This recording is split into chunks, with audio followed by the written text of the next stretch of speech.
Olá, eu sou a Daniele Falcão, aluna do 10º período da Faculdade Anhanguera. Hoje, eu e o meu colega Miguel iremos apresentar 10 tipos de exames laboratoriais e a importância fundamental de cada um deles para a manutenção da nossa saúde. Para cada exame, abordaremos 4 pilares essenciais. Primeiro, o que é o exame e o que ele mede, como é feito o preparo e o método de coleta, para que serve a sua relevância clínica e diagnóstica.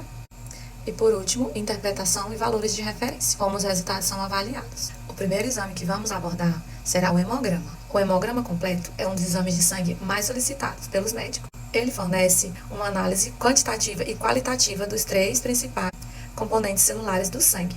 Série vermelha, que são os eritrócitos ou hemácias. Série branca, que são os leucócitos. E plaquetas, que são a coagulação. Esse exame é realizado através de uma coleta de sangue, geralmente na veia do antebraço, coletado por um profissional da saúde. O sangue é imediatamente depositado em um tubo especial, contendo um anticoagulante, por exemplo, EDTA, para preservar a morfologia das células. A amostra é analisada por um aparelho que realiza a contagem, a medição e diferenciação das células. O hemograma é fundamental para o diagnóstico de anemia, detecção de infecções e inflamações, avaliação de distúrbios de coagulação. Esse rastreamento é frequentemente usado como exame de rotina para rastrear a saúde geral do paciente. A interpretação dos valores de referência pode variar pelo laboratório e idade do paciente. Vamos falar da glicemia em jejum. Glicemia em jejum é a medição da quantidade de glicose presente no sangue após um período de jejum, que são geralmente 8 horas. É um indicador do controle metabólico imediato.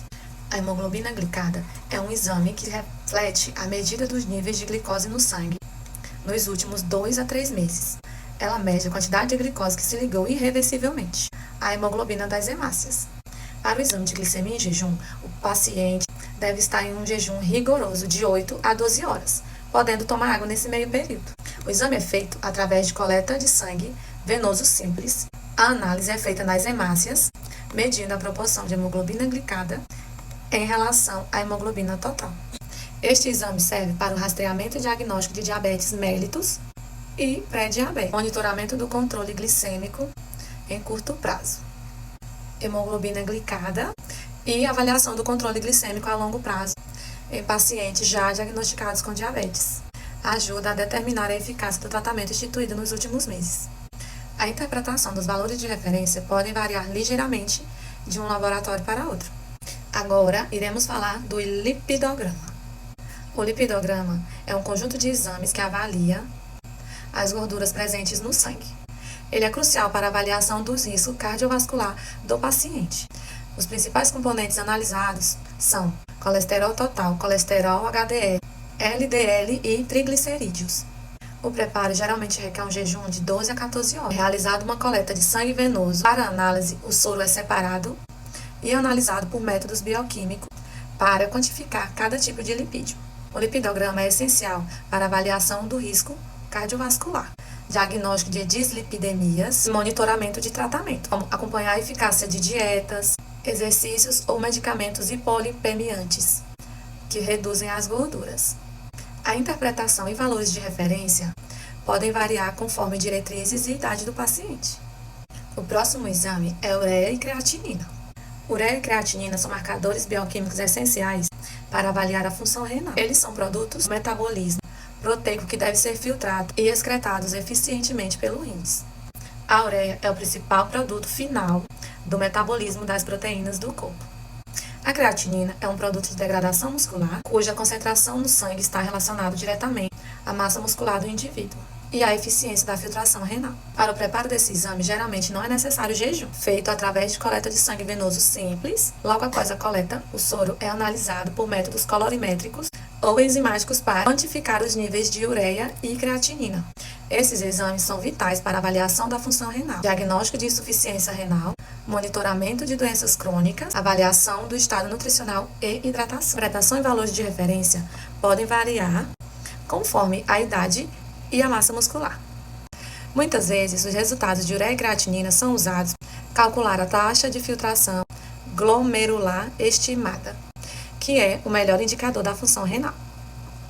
Agora vamos falar sobre os exames TGO e TGP. O TGO e o TGP são enzimas encontradas em grande quantidade nas células do fígado chamado de hematócitos, mas também são encontrados em menor grau no coração e nos rins.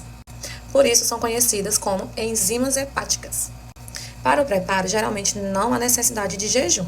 Feito através de coleta de sangue venoso simples, o soro é analisado por métodos enzimáticos para medir as atividades dessas enzimas. A principal função desses exames é avaliar a integridade das células hepáticas, lesão hepática, diagnóstico diferencial. Um aumento mais acentuado do TGO em relação ao TGP sugere predominantemente uma lesão hepática, hepatite viral, esteatose. Agora, um aumento mais acentuado do TGO em relação ao TGP pode ser um indicador de lesão em outros órgãos, como músculo cardíaco ou músculo esquelético. Esse exame também serve como acompanhamento e monitoramento de doenças hepáticas crônicas, como a cirrose e hepatites.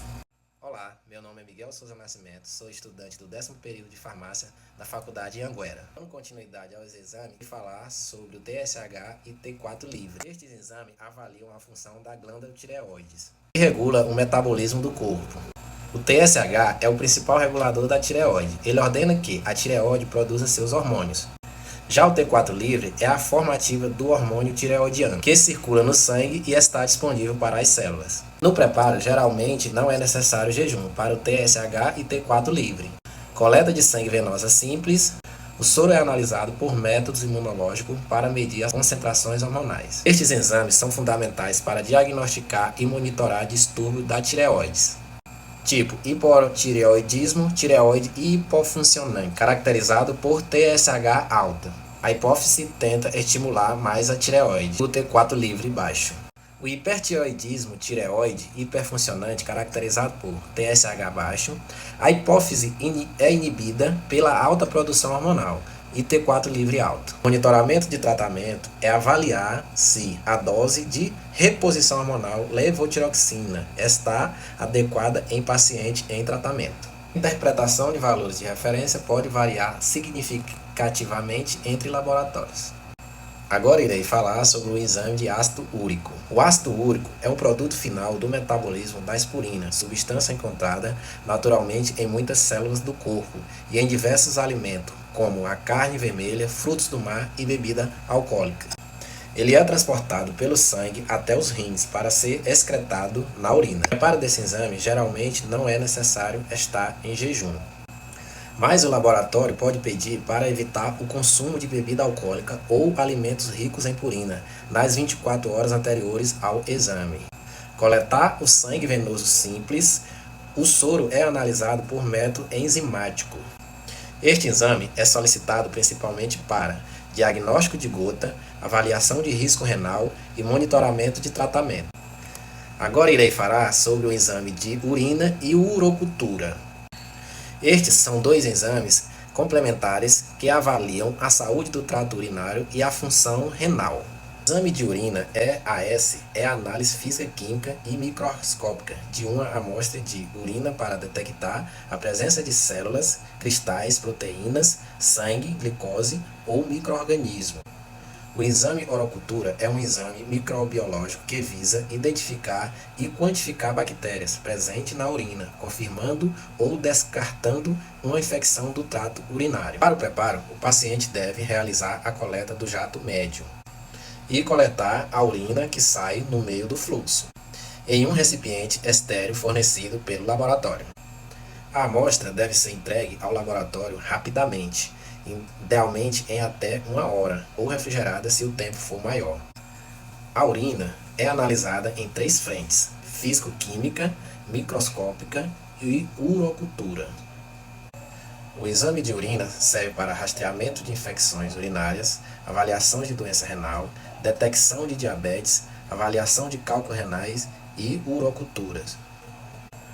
Confirmação de ITU e antibiograma. Agora irei falar sobre o exame PSA. O exame PSA é uma proteína produzida quase exclusivamente pelas células da próstata, uma glândula do sistema produtor masculino. Ele é liberado em pequenas quantidades no sangue, mas pode aumentar significativamente em certas condições prostáticas. O preparo. O paciente deve abster-se de ejacular por 48 horas antes da coleta. Atividade que manipula a próstata ou toque retal ou biópsia. O exercício rigoroso deve ser evitado por, no mínimo, uma semana antes, pois pode elevar falsamente o resultado. Coletar o sangue venoso simples. O soro é analisado por métodos imunométricos. PSA é primariamente um marcador de rastreamento e acompanhamento de doenças prostáticas. Rastreamento do câncer de próstata, diagnóstico de hiperplasia prostática benigna, monitoramento de tratamento e avaliação de prostatite. Os valores de referência dependem muito da idade do paciente. Agora irei falar sobre o exame de vitamina D. A vitamina D é, na verdade, um pró-hormônio essencial à absorção de cálcio e fósforo, fundamental para a saúde óssea, função imunológica e regulação hormonal. O exame mede a forma circulante mais estável à vitamina D. No preparo, geralmente, não há necessidade de jejum. Coletar o sangue venoso simples. O soro é analisado por método imunológico, quimioluminescência. O exame de vitamina D serve para avaliação do estado, saúde óssea, monitoramento de tratamento e rastreamento de doenças.